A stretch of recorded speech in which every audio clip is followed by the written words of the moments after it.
Imagine a quiet June night, a sleeping 14-year-old girl, and a kidnapper already inside the house.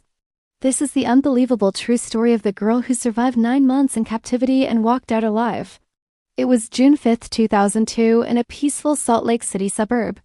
14-year-old Elizabeth Smart was asleep in her bed. In the room she shared with her younger sister, Mary Catherine, everything was normal until it wasn't. Around 2 a.m., a man entered their room quiet, controlled, and chillingly confident.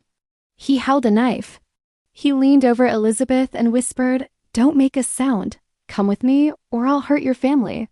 Terrified, Mary Catherine froze, pretending to be fast asleep. She watched in horror as her older sister was led out of the room and out of the house, disappearing into the darkness. In the morning, when their parents realized Elizabeth was gone, a nationwide search began. The only initial clue was a cut screen on the kitchen window. The entire country was asking the same question: who took Elizabeth Smart? Investigators scrambled to find a suspect. Early on, their attention focused on a man named Richard Ritchie, a former handyman who had done work for the Smart family. He had a criminal past and seemed like a plausible lead. But from the very beginning, young Mary Catherine, the only witness, kept telling detectives it wasn't him. She was adamant that the voice she heard didn't belong to Ritchie. Despite her certainty, the investigation and media attention remained fixed on the wrong man for months. While precious time was being lost, Elizabeth was still missing, and her real captor was hiding in plain sight. So where was she? Elizabeth had been taken deep into the mountains, just miles from her own home. Her captor was Brian David Mitchell, a drifter and self-proclaimed prophet who called himself Emmanuel. With him was his wife and accomplice, Wanda Barzee. In this desolate camp, Elizabeth was kept under constant surveillance. She was isolated from the world, controlled through fear and manipulation, and forced to take on a new identity, wearing robes and a veil. Mitchell relentlessly brainwashed her, telling her the world was ending, that her family no longer wanted her, and that escape was utterly impossible. He used religion as a tool for his horrific abuse. But even in the face of this unimaginable psychological torment, a small part of Elizabeth never stopped believing she would one day make it home. For months, the case felt cold. But back home, something was stirring in Mary Catherine's memory.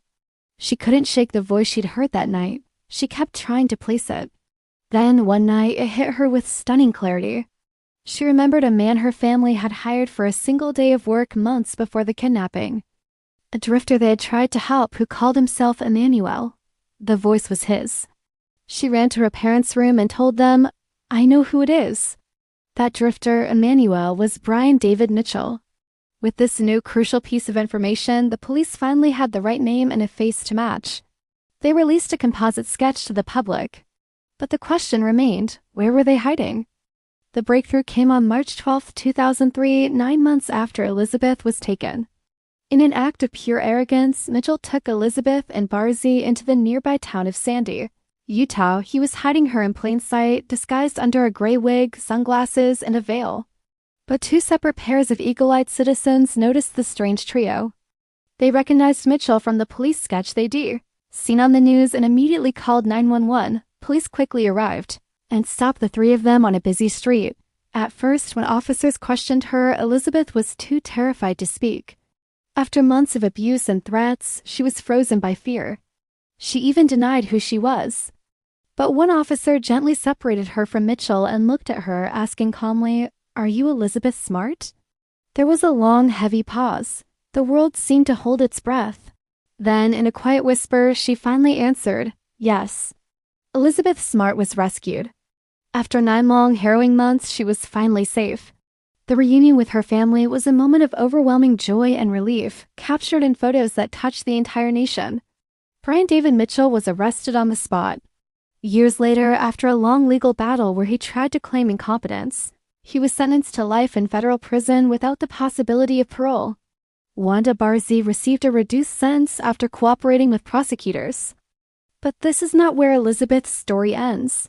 She refused to be defined by the horrors she endured.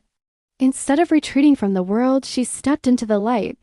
Elizabeth has become a powerful advocate for missing children and survivors of abuse. She's a spokesperson, an author, a mother, and a symbol of incredible resilience and survival. Elizabeth Smart survived the impossible. Her courage to hold on to hope, her sister's memory that broke the case open, and her own voice that she found again, they all remind us that even in the darkest, most terrifying moments, hope can still break through. Her story is a testament to the strength of the human spirit and the profound impact of not giving up. If you want more true crime stories told with respect and detail, don't forget to like, subscribe, and hit that notification bell. Thanks for watching.